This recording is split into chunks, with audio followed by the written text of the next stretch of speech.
Kung naghahanap ka dito ng projector na may 4K support na kaya mag-rotate dito ng 270 degrees at plug and play lang, eto nga guys ang bagong Lumos Float Evo. Ang upgraded version na hindi mo na kailangan dito ng tripod dahil sa meron na siya ditong stand na kayang mag-display dito hanggang 200 inches na display. Wow! Para kang nanood ng sinihan. At kung gusto mo magkaroon ng sinihan na parang ganito, bagay na bagay sa'yo dito ang Lumos Float Evo. Maglalagay tayo dito ng link dito sa description sa mga gusto mag-avail nito. But first, let's unbox this.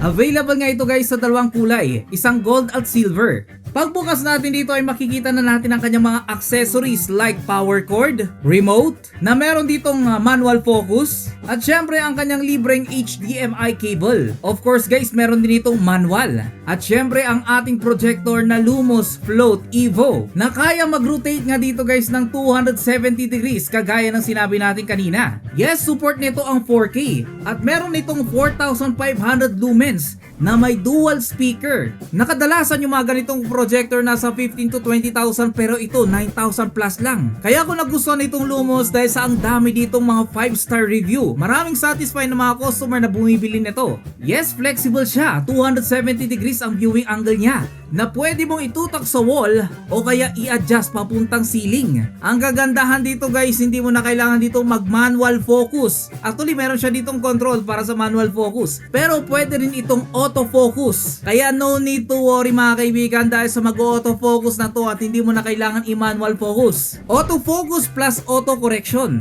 All-in-one smart system na nga ito. May built-in apps and connectivities. Just turn it on and start streaming. Ang kagandahan dito kahit 1.5 distance lang ay mapo-project niya na.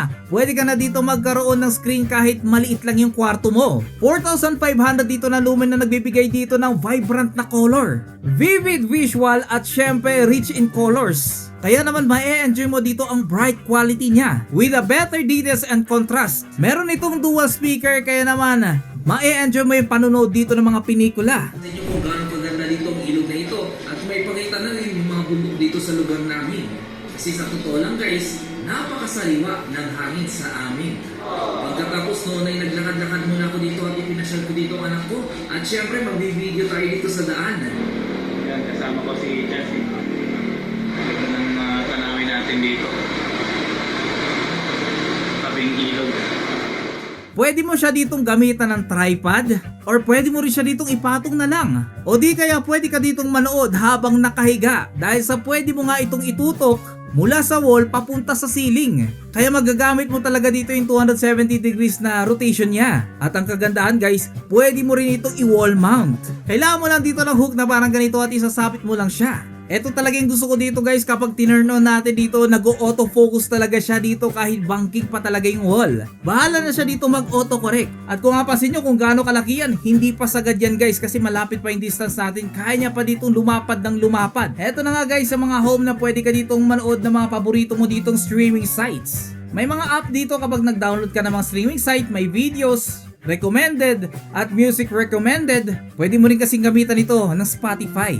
At the same time, pwede ka rin dito mag-screen mirroring. At syempre, dito muna tayo sa kanyang settings para makita nyo naman yung kanyang UI. Dito guys, makikita natin dito yung network. Syempre, alam nyo na yan, may Bluetooth siya dito na pwede mo mag-connect dito ng mga external speaker kung gusto mo mas malakas dito ang volume. May projection siya dito guys na pwede ka dito mag-autofocus. Ito yung kagandahan dito guys, nagustuhan ko talaga dito yung autofocus niya na ito. Kita nyo naman guys kung gaano ka-accurate yan. Binibigyan niya dito ang pinaka-clear na display dito sa autofocus kahit banking pa yung wall mo. Kagaya natin, banking yung wall natin dyan. Meron din itong manual focus na pwede mong gamitan dito ng remote. May zoom out, zoom in din ito kung gusto mong paliitan yung display mo kung medyo nalalakyan ka, or pwede mo rin ditong palakihin ang display mo. May auto keystone na rin ito guys. May auto obstacle avoidance din, auto screen filtering, auto screen fitting, at auto keystone. Ito yung gagamitin mo pag banking yung wall para maipantay mo. At kung gusto mo naman yung manual guys, meron itong manual keystone na pwede ka ditong i-adjust. Kung medyo banking yung display mo at gusto mong ipantay, napakadali lang dito. Hindi mo na kailangan i-adjust dito yung projector. yung projector na yung mag-a-adjust para sa'yo. Lupit talaga dito ng Lumos Float Evo. May mga projection mode din ito. Kung paano magpo-project ito. May front desktop, rear desktop, top ceiling. Kung i-wall mount mo ito sa ceiling mo. At rear ceiling. Para makumpleto, meron na itong languages. Siyempre, alam na natin yan. At meron ditong dates. Meron siya ditong system. Kung meron ditong system update or pwede mo ditong i-reset. Meron ditong application kung gusto mo magbura dito ng mga application. Other settings like boot source option, power on option, schedule shutdown, screensaver waiting time, at ARS. Yes, dito naman sa about nyo makikita natin dito kung ilan yung memory nito at ano yung Android version niya. Na sa totoo lang guys, latest na to sa mga ganitong projector. Dito sa source, pwede mong gamitin kung wari teacher ka at gusto mo mag-present dito ng files mo. Via USB, sasalpak mo lang dyan. At kung gusto mo mag-present, gamit yung laptop mo, via HDMI naman. Isasalpak mo lang ito at i-pro-project niya na. Meron din itong file manager guys, na may mga videos, image, audio, documents, at kung ano-ano pa. At syempre dito naman sa option, mga terms and conditions lang. Ngayon susubukan naman natin siya dito mag-play sa YouTube. Oras na. Tuwo ko lang pang madaling araw. Kaya no, yun ang wala ko pala magti-train na no. So magpe-prepare na kami tapos biyahe na to. Shots na rin tayo dito. At kung mapapansin nyo dito, nagamit ko na sa ibang videos itong drone shot na ito. Pero ang original talaga dito sa clip na ito. Dito ko talaga kinuna ng drone shot na ito para may pakita sa inyo kung gaano kaganda dito ang ilog na ito. At may pakita na rin yung mga bundok dito sa lugar namin. Kasi sa totoo lang guys, napakasariwa ng hangin sa amin. Pagkatapos noon ay naglakad-lakad muna ako dito at ipinashare ko dito ang anak ko. At syempre magbibideo tayo dito sa daan. Yan, kasama ko si Chelsea. Ito ng tanawin natin dito. Sobrang solid ng kulay niya guys, mapapansin natin na sobrang rich at sobrang clear pa dito yung projector. Wala itong video enhancement pero kita naman natin dito kung paano ka-detail dito yung mga pinapakita niya ditong display. Kahit medyo may liwanag malakas ito dahil sa mayroon ditong 4,500 lumen.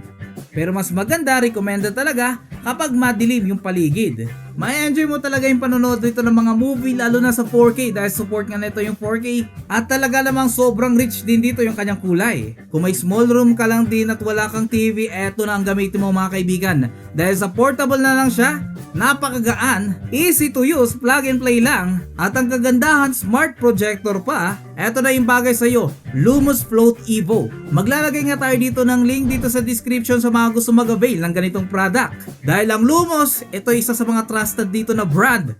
Nakaramihan sa mga reviews nila, binibigyan sila dito ng 5-star review. Hindi ka lang pwede manood dito ng mga movies, pwede mo pang gamitin dito sa presentation sa school. At the same time, pwede ka rin dito mag-screen mirroring. Kaya sa mga gusto mag-avail ng ganitong product, nandito lang sa link sa description natin. O kaya sa comment section.